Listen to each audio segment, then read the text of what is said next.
Maimonides, the Rambam. Moses Maimonides, this is in parentheses, Moses Ben Maimon, known in rabbinical literature as Rambam, from the acronym Rabbi Moses Ben Maimon, from 1135 to 1204. A rabbinic authority, codifier, philosopher, and royal physician. The most illustrious figure in Judaism in the post-talmudic era, regarded by many of the greatest Jewish philosopher of the Middle Ages, and one of the greatest of all time. He was successful in bringing four cultures, Greco-Roman, Arab, Jewish, and Western, together in one person, and in doing so remains one of the most influential religious philosophers of the intellectual world. His teaching influences other faiths as well as Jews. However, it is his commentary on Jewish texts that mark him out as one of the most influential and important Jews in history. He wrote 3 major essays on Jewish law, the most famous being The Guide for the Perplexed. And each of them is still regarded as hugely important in Jewish philosophy. This monumental work laid the foundation for all subsequent Jewish philosophic inquiry known as Chakirah, and stimulated centuries of philosophical Jewish writing. His large 14 volumes work, Mishneh Torah, to date holds canonical authority in regard of the codification of Talmudic law. That was from the Jewish Virtual Library on the internet, the famous people, and the BBC. Rambam says in chapter 12, paragraph 2 of the laws concerning King Moshiach, our sages taught there will be no difference between the current age and the era of Moshiach, except our emancipation from subjugation to the Gentile kingdoms. The simple meaning of the words of the prophets appears to imply that the war of Gog and Magog will take place at the beginning of the Messianic age. Before the war of Gog and Magog, a prophet will arise to rectify Israel's conduct and prepare their hearts for the redemption, as it is written. Before I go any further, there will be no war of Gog and Magog. Period. I am Moshiach. This is the the era of Moshiach. And in addition, I'm not here to rectify Israel's conduct. And I would like to think I'm preparing their hearts for the redemption, because it is here.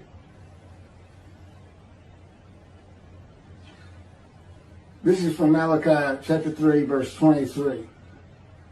Behold, I am sending you Eliyahu, which is Elijah, before the advent of the great and awesome day of God. He will not come in order to declare the pure impure, nor to declare the impure pure. Nor will he come in order to disqualify the lineage of those presumed to be of flawless descent, nor to validate lineage which is presumed to be blemished. And I agree. Rather, he will come in order to establish peace in the world. As the above prophecy continues, Malachi 3, verse 24, He will bring back the hearts of the fathers to the children. And that is incorrect. I don't come here to bring peace or have the world come to peace or to establish peace in the world. No one can do that. Humanity will never be at peace. It's just not what man is.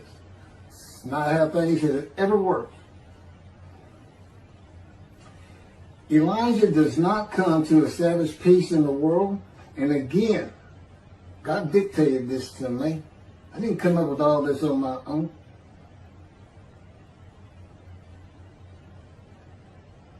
From the book Isaiah 53, In the Day of the Lord.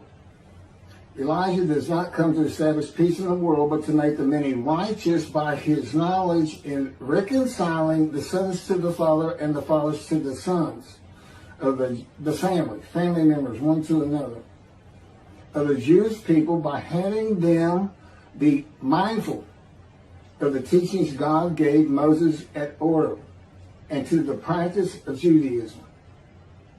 Okay, be mindful. That's an amendment to the first, the covenant between God and the Israelites given by Moses.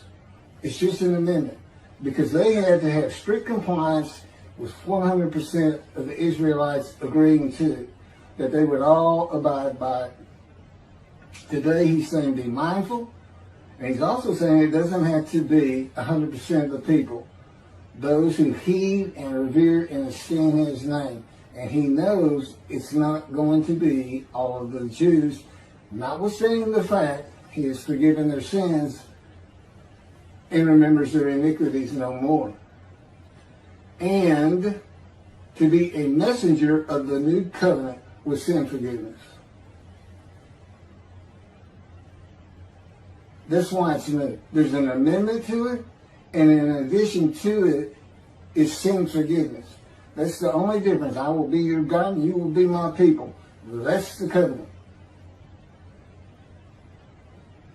And it's never changed. It's never gone away.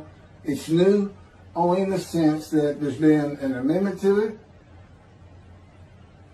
and in addition to it, and it's a ratification and confirmation of the covenant at Mount Sinai, or Rambam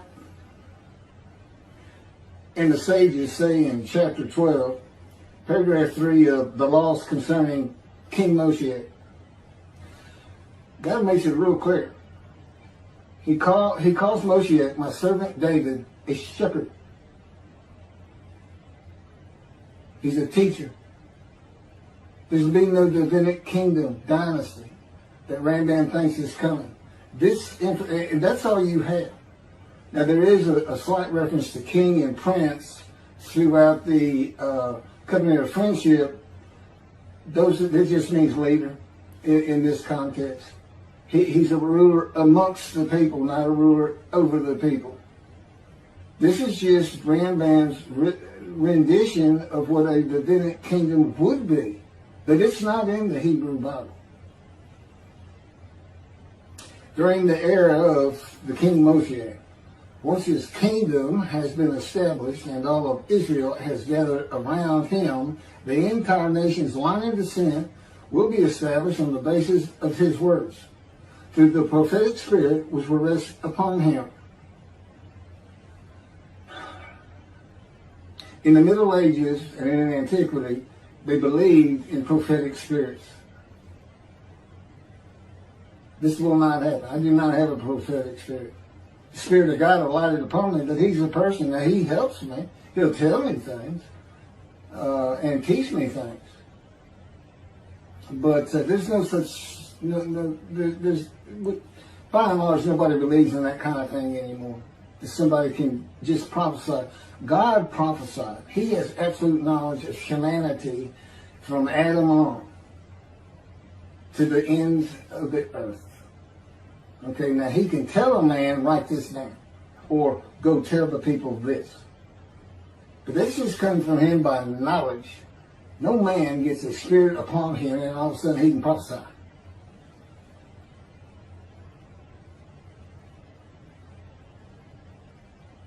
So no, the end-time nation's line of descent is not going to be established by anybody, including and not myself, and I am Moshiach, or God himself. So that's just not going to happen. As it is written, he shall sit as a refiner and purifier. He will purify the lineage of the Levites first, stating that this one is a priest of defined lineage, and this one is a Levite, a divine lineage. Rambam basis for this belief is a verse in the book of Ezra, chapter 2, verse 63. The governor said to them, they shall not eat of the most holy things until a priest arises who will wear the Urim and the Thummim. From this verse, one can infer that the genealogy of those presumed to be of unquestioned priestly and Levitical lineage will be traced by means of the prophetic spirit, and those found to be of such lineage will be made known. He will define the lineage of the Israelites according to their tribe alone, i.e., he will make known each person's tribal origin, stating that this one is from this tribe and this is from another tribe. It's not going to happen. And he's talking about Moshiach being the purifier. He got that wrong too. He shall sit as a refiner and purifier from the first paragraph of chapter 12. Paragraph 3 is not Moshiach. God purifies and refines. And he comes with Elijah and the angel of the covenant that you desire. Rambam says the prophetic spirit will rest upon the anointed one. The prophecy of the Hebrew Bible, the prophecies of God. I just gave you my summarization of before I read this, of what I'm about to reread. The difference is, this sounds better, and this is what God dictated.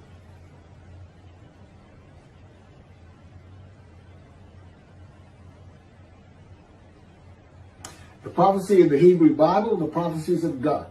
David does not have a prophetic spirit. While prophetic spirits were a common belief in the ancient age and Middle Ages, that is not true for the age of reasoning and information.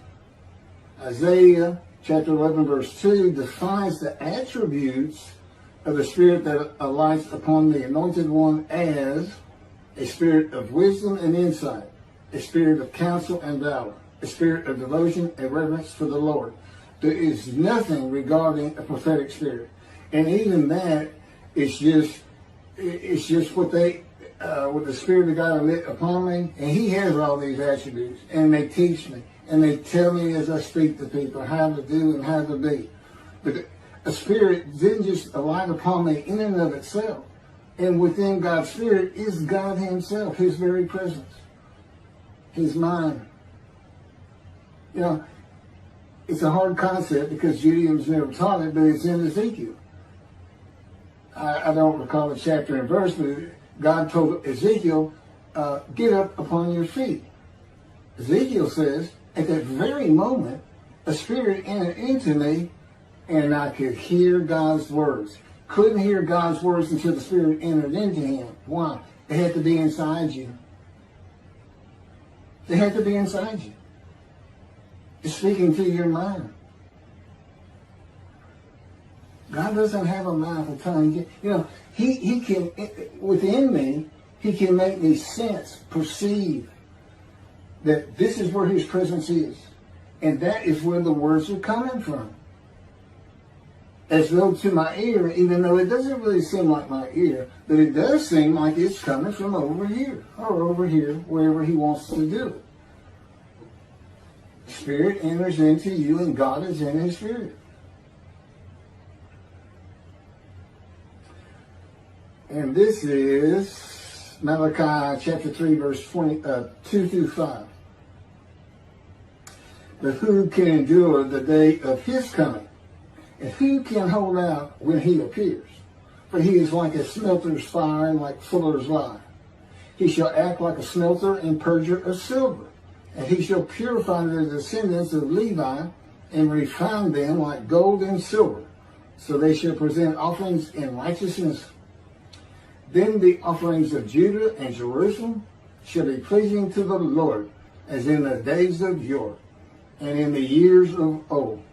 But first I will step forward to contend against you, and I will act as a relentless accuser against those who have no fear of me.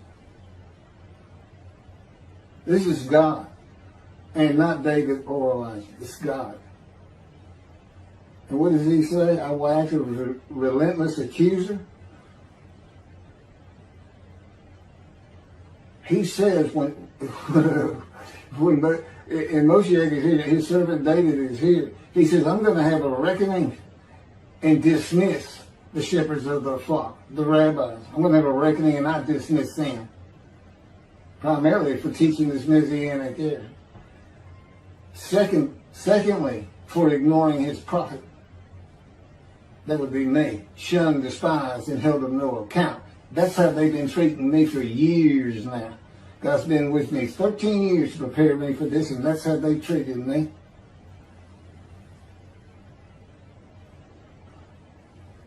In Hebrew writing, it is common to express the same idea twice. Okay, God's telling me to move on. I don't need to hear that. It just had to do with smelting and this and that. In Malachi 1 and 2, the priesthood has been defiled. They offered polluted offerings. They have turned from God, refused to listen to him, and they profane God's covenant. They disregard God's ways. This is in quotes from Ezekiel,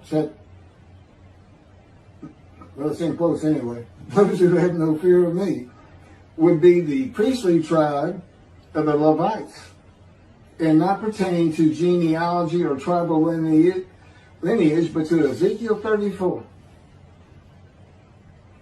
Thus said the Lord God, I'm going to deal with the shepherds. I will demand a reckoning of them for my flock, and I will dismiss them from tending my flock. It's Ezekiel chapter 34, verse 10. Then I will appoint a single shepherd over them to tend them, my servant David. Again, that's Moshiach. He shall tend them. He shall be a shepherd to them. Not a king. I, the Lord, will be their God. My servant David shall be a ruler among them. I, the Lord, have spoken, and I will grant them a covenant of friendship. Malachi chapter 3, verse 3 says that he shall purify the descendants of Levi and refine them like gold or silver, so that they shall present offerings in righteousness. This would be those rabbis who accept the words of the prophets of God as interpreted in this day of reasoning and information, and not as interpreted in the ancient age and middle age. You want to be purified. If you want to get out from under the dismissal, you're going to have to learn everything God dictated to me in Isaiah 53 in the day of the Lord, and the second book, the life of God's righteous servant of Isaiah 53, which is my life.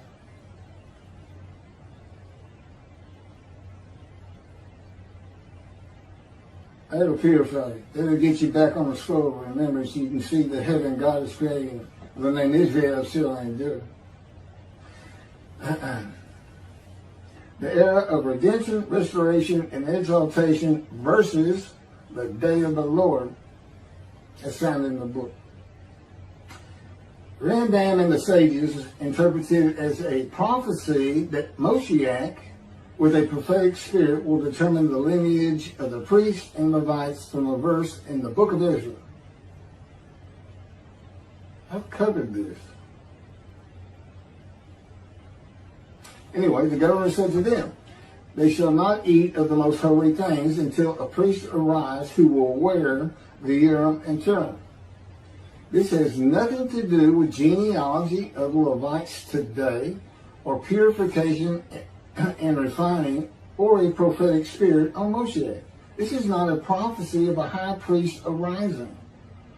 And it is not Moshiach, but an answer to those that could not prove they were Levites when the verse is put into its proper context. This is Ezra, chapter 2, verses 61 through 63. Of the sons of the priests, the sons of Habiah, the sons of Hakuz, the sons of Barzillai, who had married a daughter of Barzillai and had taken his name. These searched for their genealogical records, but they could not be found. So they were disqualified for the priesthood. The Teshachta ordered them not to eat of the most holy things until a priest with Urim and Thummim should appear. It was just a specific instance. In the Hebrew Bible, the Urim and Thummim are elements of the breastplate worn by the high priest attached to the ephod. They are connected with divination in general and kleromancy in particular, a belief in antiquity and the Middle Ages rarely believed in today. Two objects used by the high priest to answer a question or reveal the will of God. The ephod was made of fine linen and consisted of two pieces which hung from the neck and covered both the back and front, above the tunic and outer garment. Kleromancy is a form of sortition, a casting of lots. A casting of lots in which an outcome is determined by means that normally would be considered random, such as the rolling of dice, that are sometimes believed to reveal the will of God. Casting of lots, the will of God.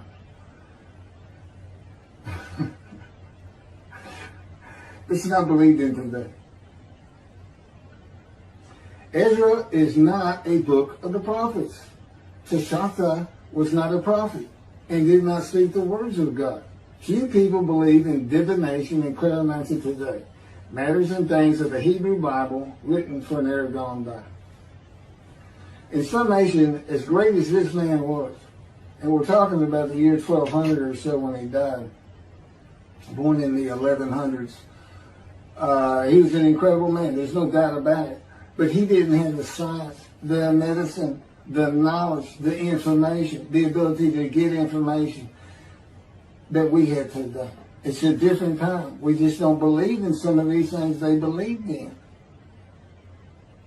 You can't just say our sages say.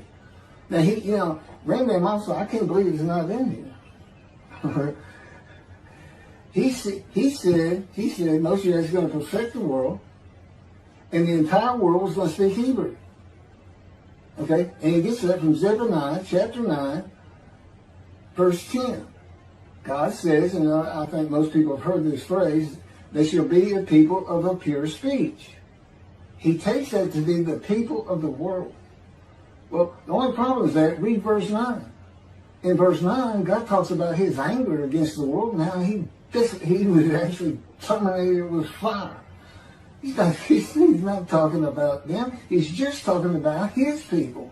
The peoples are the Jewish people. And guess what? Today they are a people of pure speech in Israel. See, the only time an ancient language has been revived in the modern times, and that's Hebrew. That's their official language, along with Arabic in Israel. So it was a true prophecy of God. They should be a people of pure speech, but he's only talking about the Jewish people. When he says the peoples, he's talking about his people. If he's talking about the people of the world, you know what he's going to say? The people of the world.